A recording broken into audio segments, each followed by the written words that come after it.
अस्सलाम वालेकुम व्यूवर्स, मैं आपकी होस्ट निम्रा। आप देख रहे हैं मेरा और आपका यूट्यूब चैनल। और एक बार फिर से हमारे शो पर इस वक्त मौजूद है डॉक्टर अभिषेक मिश्रा। सबसे पहले सर नमस्ते and thank you so much कि आपने टाइम निकाला। नमस्ते, सलाम, आदाब, सत श्री अकाल। थैंक यू कि आपने मुझे बुलवाया अपने शो पे, मुझे आपने मौका दिया, इसके लिए मैं आपका बहुत आभारी हूँ। बहुत बहुत धन्यवाद। Thank you so much sir. और आज बहुत ही इंपॉर्टेंट टॉपिक सामने आ रहा है कि कॉमनवेल्थ में से पाकिस्तान को सस्पेंड किया जा रहा है। लगभग 17 ऑर्गेनाइजेशंस ने कंप्लेन की है, दरख्वास्त दी है कि पाकिस्तान के अंदर ह्यूमन राइट्स की वायलेशन हो रही है, माइनॉरिटीज के साथ अच्छा सलूक नहीं हो रहा, फेक ब्लास्फेमी केसेस उन पर डाले जाते हैं, उनको सरेआम मार दिया जाता है, आग लगा दी जाती है, गोली मार दी जाती है और उनकी इबादत गाहों को भी ढाया जा रहा है। इस बारे में आप क्या कहेंगे? क्या सस्पेंड होना बनता है पाकिस्तान का? आप क्या कहेंगे? नहीं बनता है। पाकिस्तान का किसी भी सभ्य समाज में बैठना नहीं बनता है। जहाँ सभ्यता हो, जहाँ मानवता हो, जहाँ पे मानवीय मूल्य हो, प्रेम हो, सौहार्द हो, आपसी भाईचारा हो, आपसी लगाव हो। अब यदि मैं अपने बच्चों को ये सिखाऊं कि तुम निम्रा जी से इसलिए नफरत करो कि वो पाकिस्तानी है, ये क्या उचित है? नहीं उचित है ये।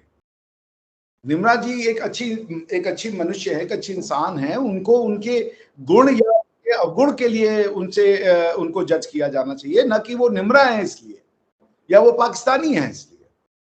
बट पाकिस्तानी माइंडसेट है ना, वो मैं समझता हूं। वो भारत की जो कम्युनिस्ट और इस्लामिक जो कॉकटेल है, उसका नतीजा है। जो कंफ्यूज्ड आइडियोलॉजी है, जिसको पता ही नहीं कि हम करना क्या चाहते हैं। हम जब मुसलमान बन गए तो अब हम क्या करें? ठीक है ना। जब आप रिवॉल्यूशन शुरू करते हो तो रिवॉल्यूशन में ये तो बहुत आसान होता है कि किसी बनी हुई चीज को बिगाड़ दो, लेकिन फिर क्वेश्चन ये आता है कि जिसको तुमने बिगाड़ दिया, अब उसके बाद क्या करोगे? तुमने एक अच्छी खासी चलती हुई गवर्नमेंट ऑफ शेख हसीना को उखाड़ के फेंक दिया, बहुत अच्छा किया, शाबाश।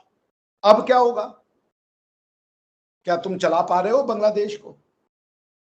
क्या मैसेज दिया तुमने वहां पे इन्वेस्ट करने वाले को, इन्वेस्टर्स को, और जो कि मेजॉरिटी में काफी हद तक इंडियन थे? क्या तुमने संदेश दिया भारतीयों को, जो कि तुम्हारे लिए 1971 में जिन्होंने अपने बच्चों का खून बहाया था? सो इंडियन सब कॉन्टिनेंट का मुसलमान कंफ्यूज है। वो पैट्रियटिज्म को गलत समझता है। अपनी मिट्टी से प्यार करने को वो समझता है कि ये जो है ये ब्लास्फेमी है। और अरब का जो मुसलमान है, वो मुसलमान होने पे भी घमंड करता है और अरबी होने पे भी घमंड करता है। और शायद वो अरबी होने पे ज्यादा घमंड करता है, मुसलमान होने पे घमंड कम करता हो, क्योंकि अरबी होने और मुसलमान होने में कोई कॉन्फ्लिक्ट नहीं है, कोई तजाद नहीं है, कोई विरोधाभास नहीं है। एक चीज है, ठीक है ना, क्योंकि वो उनका कल्चर है। लेकिन भारत को, मुसलमान को यदि मुसलमान बनना है तो पहले उसे अपनी सभ्यता और कल्चर को गाली देनी है, तब वो मुसलमान बनेगा। लेकिन क्या अरबिया के मुसलमान को मुसलमान बनने के, या अरबिया के मनुष्य को मुसलमान बनने के लिए अपनी अरबिक उसको गाली देनी है? आपने सुना है किसी अरबी आदमी से कहते हुए कि अरबी भाषा सबसे गंदी भाषा है? अरबी की कई डायलेक्ट है, वो कितनी डायलेक्ट्स को वो कभी वो मजाक उड़ाता है? नहीं उड़ाता। कभी आपने सुना कि जो अरबी है वो अपने प्री इस्लामिक जो उसकी अचीवमेंट्स है उसको वो डाउनग्रेड कर रहा है? इंडिया के लोग कर रहे होंगे तो कर रहे होंगे जाहिलिया दिखाने के लिए, मगर वो नहीं करता। वो पेट्रा को, सीरिया को, डमास्कस को, जेरूसलम को उतनी ही वैल्यू देता है। वो अपने कल्चर से कंफ्यूज नहीं है। भारत का मुसलमान बनने की बहुत बड़ी प्राइस देता है। पहली बात कि वो मुसलमान बनने का मतलब समझता है एक नेशन का होना, वो नहीं है। दूसरी बात कि उसको मुसलमान बनने के लिए एक निगेटिव डेफिनेशन में डाला जाता है कि तुम हिंदू नहीं हो, दैट्स इट। तुम इस मिट्टी के नहीं हो, इस मिट्टी में उपजी कोई भी चीज अच्छी नहीं थी। मैं भी सुन रहा था, मेरी एक फ्रेंड है यूके में, आप भी जानती होंगी, बड़ी पॉपुलर है। उन्होंने बताया कि उनको बचपन में सिखाया जाता था कि हिंदुओं से इसलिए नफरत करो क्योंकि वो गाय का मूत्र पीते हैं। मैं अभी जाकिर नायक साहब को सुन रहा था, वो चिल्ला चिल्ला के बोल रहे हैं कि ऊंट का जो सूसू है या मूत्र है वो तो अरब भी पीते थे, और उसके शिफाक भी है। खुद बताया है इस्लामिक फुकाहा ने कि ऊंट का मूत्र पीने से कई बीमारियां ठीक हो जाती हैं। तो अगर आप हिंदू से इसलिए नफरत कर रहे थे या अपने दादा परदादाओं से इसलिए नफरत कर रहे थे क्योंकि वो गाय का मूत्र पीते थे, तो फिर बाय दैट लॉजिक आपको अरबों से भी नफरत करनी चाहिए, क्योंकि वो भी ऊंट का मूत्र पीते हैं। हद तो तब हो गई जब जाकिर नायक साहब ने कहा कि जिस जानवर को आप खा सकते हैं उस जानवर का जो मल और मूत्र है यानी फीसिस और यूरिन है वो आपके लिए नजस नहीं है, आप उसका उपयोग कर सकते हैं।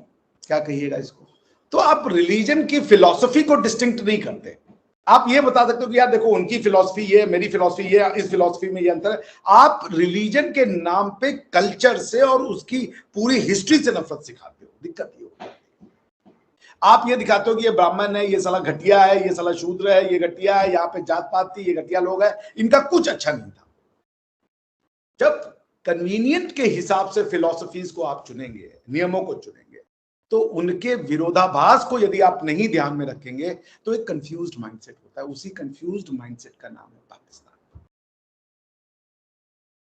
दुनिया की हर वो प्रिंसिपल जो आप मानती हैं वो तोरा में लिखा हुआ है, लेकिन तोरा को लाने वाले लोग आज भारत को अपना सबसे सर्वश्रेष्ठ दोस्त मानते हैं, मित्र मानते हैं, भाई मानते हैं। तोरा में भी लिखा है कि ये जो मूर्ति पूजा करते हैं, ये जो मुशरिक है, इनको मार देना चाहिए। तोरा में लिखा हुआ है, कुरान से बहुत पहले आई गई थी किताब। लेकिन आज वो यहूदी कहता है कि पूरे दुनिया में यदि मुझे किसी ने प्यार किया तो वो है भारत के लोग, जिनको मैंने गलत कहा था। ये भारत है। सो ब्लास्फेमी के नाम पे आप देखिए, सामान्य मानव जो होता है ना, जो डे टू डे काम में रहता है, उसकी इतनी क्षमता नहीं होती कि वो बड़ी बड़ी बातें आपकी समझे। आपने यदि उसको लूज प्रिंसिपल्स दे दिए, वो उसका इस्तेमाल अपने फायदे के लिए करता है।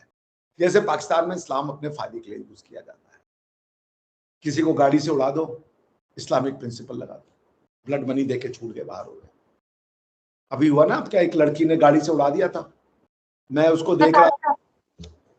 जब वो गाड़ी से बाहर आई, उसको पता था कि इस पूरे केस का आउटकम क्या होना है, उसने ताल ठोक दिया, उसने दूर रख के बात करो, चलो।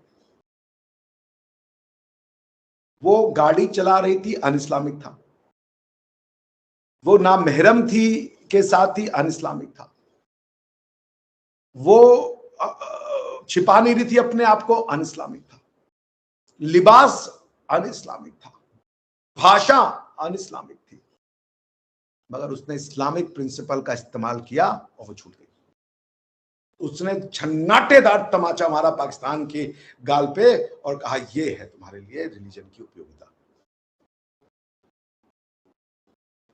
छोटी छोटी लड़कियों से शादी करने आते हैं अरबों के शेख, भारत में भी और यहां भी। क्या पाकिस्तान का एक बुजुर्ग आदमी, अधेड़ आदमी जाकर के किसी अरबी लड़की से शादी करके आ सकता है 10 दिन के लिए? इक्वलिटी की बात बताते हैं। मैं चैलेंज करता हूं किसी पाकिस्तान के मौलाना को और ये बड़े बड़े नामों को जो इस्लाम का दावा कर रहे हैं कि जाके एक 10 दिन का आप खाली मुता मैरिज करके आ जाइए, जिसको कि आप ये मत कहिए कि नहीं वो तो शिया मानते हैं, हम सुन्नी नहीं मानते, अरबी आके इस्तेमाल करते हैं। मैं जानता हूं हैदराबाद में ये होता है और आपके यहां भी होता होगा निम्रा जी, आप भी इस बात को जानती है कि अरबी आते हैं, प्लेजर शादी करते हैं, 10 दिन 15 दिन की एंजॉय करते हैं, तलाक होता है, चले जाते हैं। होता होगा ना ऐसा? आप क्या कि नहीं होता? अभी मना कर दिए तो बात अलग। तो मैं पाकिस्तान के एक बड़े मौलानाओं को कहता हूं, जाएं किसी अरब की लड़की के साथ ऐसा करके दिखा दें, या किसी सऊदी लड़की से शादी करके सिटीजनशिप दिखा दें, अरब बन के दिखा दें। आप मुसलमान तो आप बना रहे हो ना, अरबी बना के दिखाओ तो मैं मान जाऊं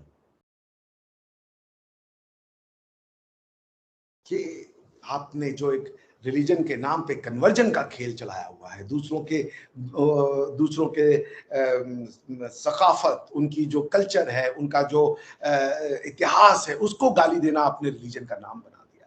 छोटे छोटे बच्चों को आपने सिखा दिया कि हिंदुओं को तो हम मार देंगे, उनको उड़ा देंगे। ये क्या है? वो बच्चे को आप ये भी नहीं बता रहे हो कि पिछले 400 साल से हर जगह हार रहे हो तुमने ऑटोमन एम्पायर खोया, तुमने मुगल एम्पायर खोया, और ओटोमन अंपायर को भी हराने में यूरोपियंस को टाइम लगे, उससे पहले मुगलों को हमने नेस्तनाबूद कर दिया था, महाराज छत्रपति शिवाजी ने नेस्तनाबूद कर दिया था। अहमद शाह अब्दाली जब आया था पानीपत में, मराठा जाके लड़े थे। क्यों लड़े थे मराठा, जो हिंदवी साम्राज्य के लोग थे? क्यों? क्योंकि मुगल साम्राज्य में वो क्षमता नहीं थी। कब का खत्म कर दिया था हमने। आप हमारी हैं निम्रा जी, आपका इतिहास हमारा है, लेकिन हम आपसे बात नहीं कर सकते, हमें आपसे नफरत करनी है। यह है पाकिस्तान। पाकिस्तान को किसी भी सभ्य समाज में, किसी भी विचारशील, प्रगतिशील मानवों में जगह नहीं मिलनी चाहिए। आपने अपनी क्रेडिबिलिटी जीरो कर दी है, जीरो। इस्लाम के नाम पे आपने भारत को बर्बाद करने का वो प्रण लिया हुआ है, और वही इस्लाम जिसको कि चाइना दिन रात कुचलता है, आप उसके यहां पे नतमस्तक पड़े हुए। क्वेश्चन तो ये उठता है कि कहां से लाते हो इतना डबल स्टैंडर्ड। हद तो तब हो गई है, अब ये भी कहना शुरू कर दिया है कि मोहम्मद बिन सलमान असली मुसलमान हैं, हम असली मुसलमान। ब्लास्फेमी क्या है? अभी तो एक मौलाना साहब भी फंस गए थे, उनका तो हो गया, उन्होंने तो हाथ झाड़ लिए। वही एक डॉक्टर ने रिलीज किया था कि मैं मानसिक डिस्टर्ब हूं, मेरा फेसबुक हैक हो गया, मेरा ऐसा कुछ नहीं था। लोगों ने उसकी बात को नहीं माना, उसको जिंदा जला दिया, और उसकी लाश को दफनाने का काम आप उस आदमी ने किया जिसको आप अपने पूर्वजों को आप गाली देते हो कि हिंदू इतने घटिया थे कि वो मुसलमानों को साथ जाति करते थे। उसने दिखा दिया एक मुसलमान की लाश को दफनाने के लिए एक हिंदू ने अपनी जान की बाजी लगा दी। लेकिन हिंदू नफरत आपकी आइडेंटिटी है। पहले हिंदू से नफरत सिखाया, फिर यहूदियों से नफरत सिखाया, अमरीकियों से नफरत सिखाया, अब अफगानियों से नफरत सिखा रहे हो। कहां पे रुकेगी ये नफरत? मैं आपसे क्यों नफरत करूं निम्ना जी? मैं तो आपसे प्यार करना चाहता हूं, क्यों नफरत करूं मैं आपसे? आप मेरी इतिहास का पार्ट है, लाहौर मेरा है, मेरे इतिहास का पार्ट है, तक्षशिला मेरे इतिहास का पार्ट है, कराची मेरे इतिहास का पार्ट है। कुछ समय पहले तक सर गंगाराम हॉस्पिटल लाहौर का सबसे बड़ा हॉस्पिटल था। तो वो गंगाराम कौन थे? क्या उन्होंने ये देखा कि यहाँ पे मुसलमानों का इलाज होगा तो हम हॉस्पिटल क्यों बनाएं? लाहौर में तो मुसलमान तब भी रह रहे हैं। आपने इस्लाम को एक टूल बना लिया है ब्लास्फेमी करके, लोगों को मारने के लिए, लड़कियों को दबाने के लिए।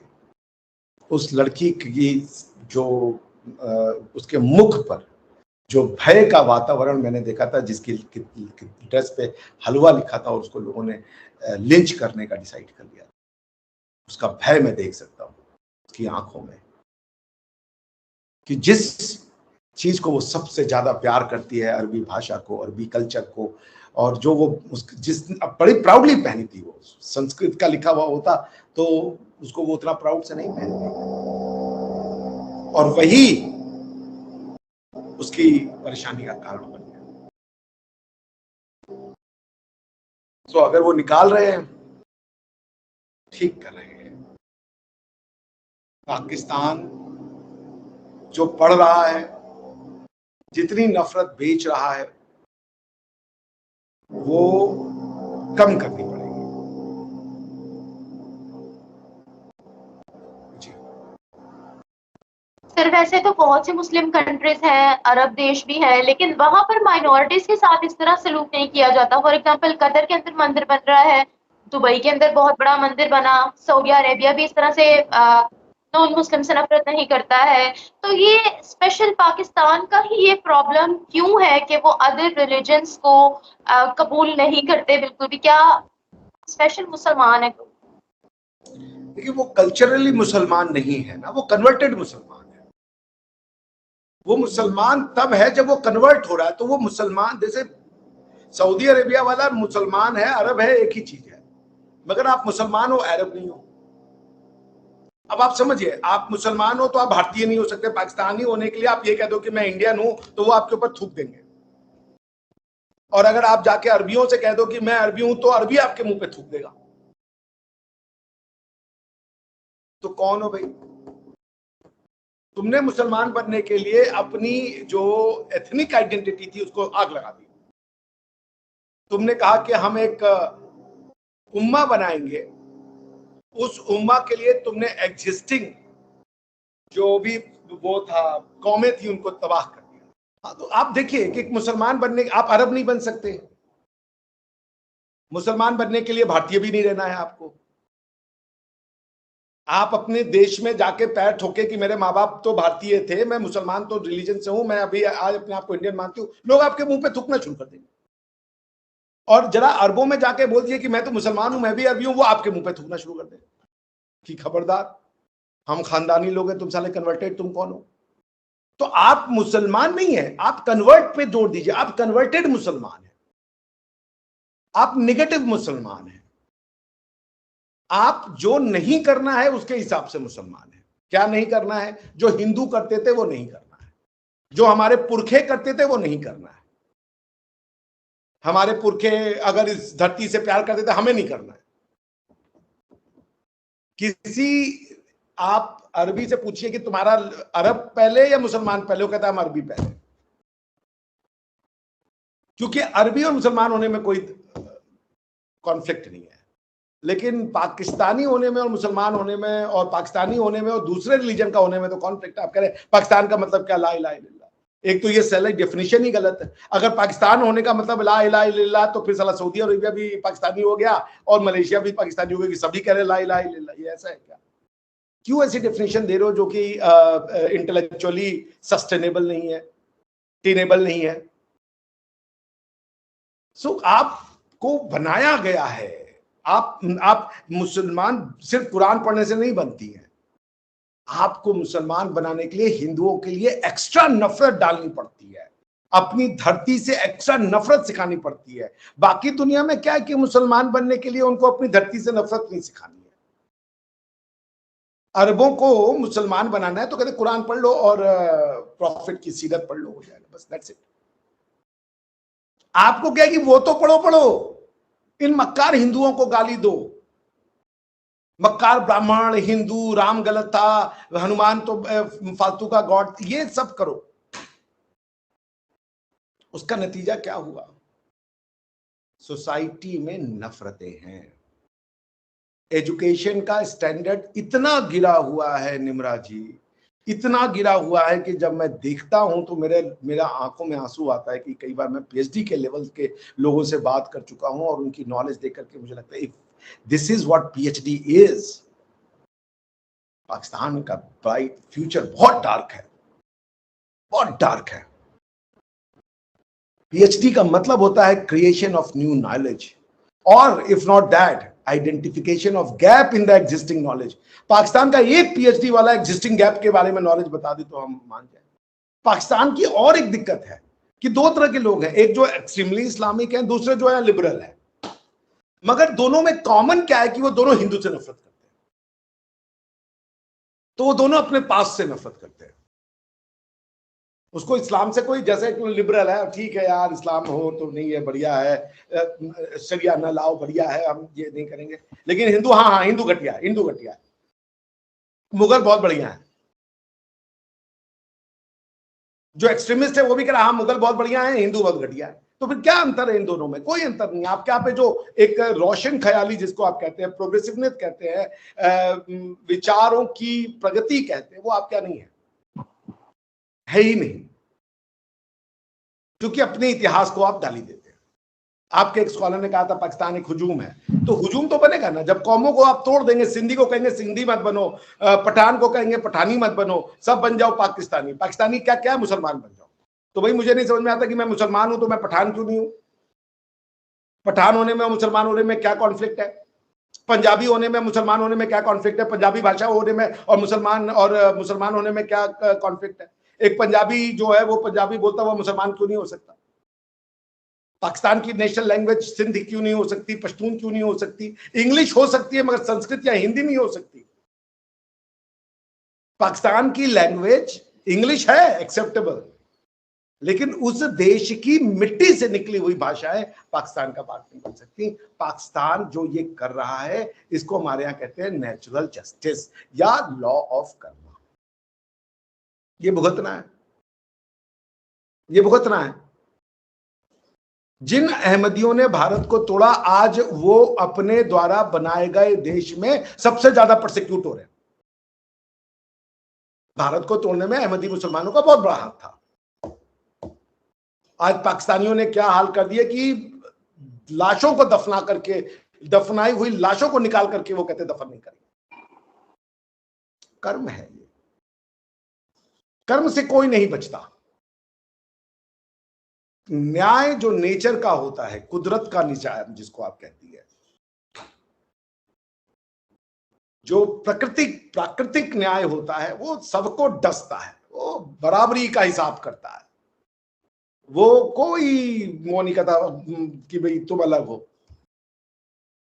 उसने भीख मंगवा दिया पाकिस्तानियों से, तुम अपनी मिट्टी को छोड़ोगे, अपनी मिट्टी से गद्दारी करोगे तो तुमको भीख मांगना पड़ेगा। और जिस अमेरिकन से नफरत करते हो उन्हीं के पास तुम 75-80 साल की, 75-77 साल की जो तुम्हारी हिस्ट्री है, उसमें तुमने 24 से 25 बार खाली भीख मांगा। और अब एक पाकिस्तानी नॉर्मल कमेंटेटर कहता है कि हम तो भीख मांग के चलते हैं, उसको इसमें शर्म नहीं आती। मैं एक सज्जन के साथ था, पाकिस्तानी से कहते हैं हम दुनिया से भीख मांगेंगे, आपसे भीख नहीं मांगेंगे। ये उनकी अचीवमेंट है कि हम आपसे भीख नहीं मांगेंगे, हम तो इनसे मांग लेंगे। हम कहे भाई बहुत बढ़िया, मांगिए आप।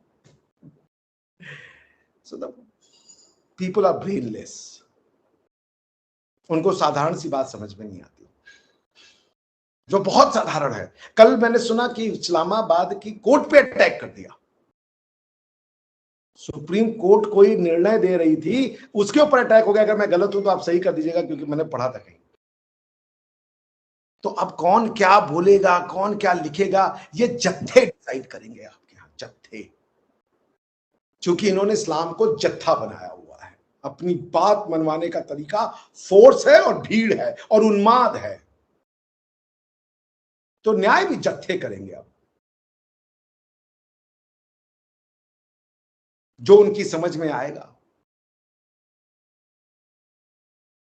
तो आप निम्रा जी, मैं सोच के डर जाता हूं, जिस तरफ आपका देश अग्रसर है,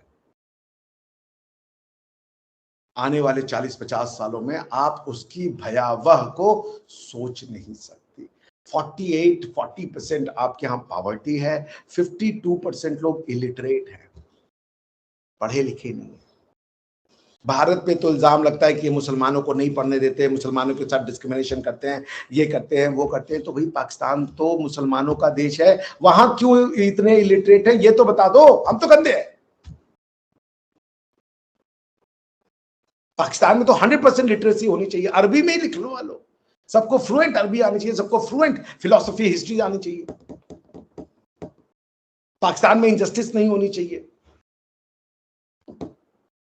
पाकिस्तान हिंदुस्तान का मुसलमान कहता है जी हमें आपने अच्छा खाना दे दिया, अच्छा पीना दे दिया, हमें आपने कोई डिस्क्रिमिनेशन किया, वो तो ठीक है, पर इंसाफ नहीं दिया। इंसाफ कैसे मिलेगा? शरिया लॉ चाहिए आपको, तब इंसाफ होगा।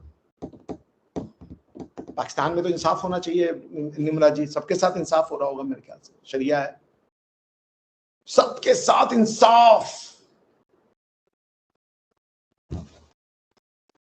A convoluted idea is much more dangerous than a confused idea. तो देखिए, इब्तिदाए इश्क है, रोता है क्या, आगे आगे देखिए। ऐसे पूरी दुनिया में कहा जाता है कि पाकिस्तान के अंदर रिलीजियस एक्सट्रीमिज्म बहुत ज्यादा है, और वहीं पर एक इंसान जो बहुत सी कंट्रीज के अंदर बैन है, जाकिर नाइक, यूके में भी बैन है। अभी रिसेंटली मैं अफगानिस्तान के एक्स वाइस प्रेसिडेंट की भी स्टेटमेंट सुन रही थी, वो भी काफी ज्यादा जाकिर नाइक के खिलाफ बोल रहे थे, और वो भी कह रहे थे कि अफगानिस्तान के अंदर ऐसे रेडिकल लोगों की कोई जगह नहीं है। तो उसी को पाकिस्तान ने इन्विटेशन दी है। और उसके बाद ये भी देखा जा रहा है कि पाकिस्तान के अंदर फिरका वारियत बहुत ज्यादा बढ़ गई है। तो ये बताएगा कि वो आग में घी डालने वाला काम कितना कर सकते हैं पाकिस्तान के अंदर। कोई आग में घी डालने की जरूरत नहीं है, क्योंकि पाकिस्तान का मुसलमान इस्लाम का प्रदर्शन करता है, उसको वो दिखाना चाहता है, बस हम मुसलमान हैं, जानो उसको। वो प्रदर्शन करता है, वो नमाज करेगा तो दिखाना चाहता है कि हम अल्लाह की इबादत कर रहे हैं। वो कोई भी चीज करता है तो उसको दिखाना चाहता है कि हम मुसलमान हैं, हमें देखो। और फिर जब लोग उस वजह से उससे डरने लगते हैं तो कहते इस्लामोफोबिया। भाई मैं नहीं चाहूंगा कि मेरे घर के बाहर कोई जाम लग जाए, कोई भले ही मंदिर भी यहाँ खोल करके रोज पूजा पाठ करे तो मुझे उससे भी दिक्कत होगी, भाई ऐसा ना करो यार। लेकिन एक मुसलमान है, उसको ये दिखाने की बेचैनी है। वो अगर प्लेन में बैठा तो दिखाना चाहेगा मैं मुसलमान हूं। और फिर जब वो उसी हरकत की वजह से लोग उसको परेशान होना शुरू हो जाए तो कह रहा है हमारे साथ तो गलत हो। तो जो इनसेंसिटिवनेस है ना, इनसेंसिटिवनेस है, जो इनकंसिडरेशन है कि हम सही सब गलत। जाकिर नायक को बहुत ज्यादा प्रदर्शन वहां के लोग नहीं करते होंगे, क्योंकि उनको तो वो वहां के जो लोकल आलिम फाजिल लोग होंगे उनके लिए तो वो एक दुश्मन ही था, क्योंकि भाई वो उनकी टेरिटरी में आ रहा है। जो नॉलेज उनको पता है, तारिक मसूद साहब को क्या जरूरत है या तारिक जमील को इनकी, जाकिर नायक की। मैंने सुना आपके एक मौलाना साहब कहते कि अगर जाकिर नायक को छोड़ दो तो आधा हिंदुस्तान जो है वो मुसलमान का देता। उनको पता ही नहीं है कि जब अकबर आकर के, मुगल आकर के उनको सब छूट मिला हुआ था, राजगद्दी पे भी बैठ गए थे, तब भी नहीं कर पाए। जाकिर नायक को एक पर्टिकुलर पॉलिटिकल पार्टी से पैट्रोनेज था, तो वो दिखता जाता था जितना था नहीं। वो भारत की जड़ें इतनी अपने धर्म के प्रति, अपने कल्चर के प्रति, अपने भूमि के प्यार के प्रति इतनी गहरी है कि लोगों ने गर्दनें कटवा दी, बदले नहीं। बस वो प्रदर्शन नहीं करते, अपनी सेक्रीफाइस का वो झिंडोरा नहीं पीटते। सेक्रीफाइस उन्होंने कहीं ज्यादा दिए हैं अपनी कल्चर, अपने हिसाब से जीवन को जीने के लिए, अपनी माताओं बहनों को फ्रीडम से घूमने के लिए, कि कोई उनसे ये ना कह दे कि तुम यहां क्यों हो, तुम बाजारू, और आपकी शादी नहीं हो रही है तो आप बाजारू औरत है। Do you accept it? बाजारू औरत का मतलब कि आपके ऊपर जो चाहे आए, हाथ डाले, आप उसको मना नहीं कर सकती। Your public property. Is that कि मैरिज के अलावा कोई आइडेंटिटी, मान लीजिए आपकी इच्छा हो गई, नहीं किया आपने, कोई अच्छा लड़का नहीं मिला, भगवान ना करे, आपकी मतलब एक लड़की है नहीं करी, या उसके परिवार की जिम्मेदारियां हो गई नहीं करी। पाकिस्तान में 1 करोड़ ऐसी लड़कियां हैं जिनकी शादी नहीं हो रही, वो बाजारू औरत है, उनका रेप होना चाहिए। मैं खुद अनमैरिड हूँ, मैं खुद गैर शादीशुदा हूँ, तो क्या मतलब मैं बाजारू? और अगर आपके पास ऑप्शन ये है कि अब आप या तो शादीशुदा नहीं है तो आप किसी ऐसे आदमी को पढ़िए जो अधेड़ हो और आप उसकी दूसरी तीसरी बीवी बन जाए, वो ज्यादा बेहतर है। आदमी का जीवन आप स्वर्ग बना दीजिए, अपना जीवन नर्क बना दीजिए। उस आदमी की तो बल्ले बल्ले हो गई ना। अगर मैं मान लीजिए 50 साल का हूं, मैं 22 साल की लड़की से शादी कर रहा हूं, मेरी तो बल्ले बल्ले हो जाएगी, मगर उस लड़की की। और फिर मैं उसको एक दिन कहूंगा कि मैं उसके मुंह में बोलूंगा मैं तुम्हारी दूसरी वाली बहन के पास जा रहा हूं सोने के लिए, and she has to tolerate. समझ लिए आप? Thank you so much sir कि आपने इतना लंबा बयान किया, बहुत क्लियरली बयान किया हमारे व्यूवर्स के लिए। तो उम्मीद करती हूँ कि व्यूवर्स को आज की वीडियो बहुत पसंद आई होगी। इसी के साथ साथ प्रोग्राम यहीं पर एंड करती हूँ, फिर मुलाकात होगी एक नई वीडियो के साथ। Thank you so much. Thank you.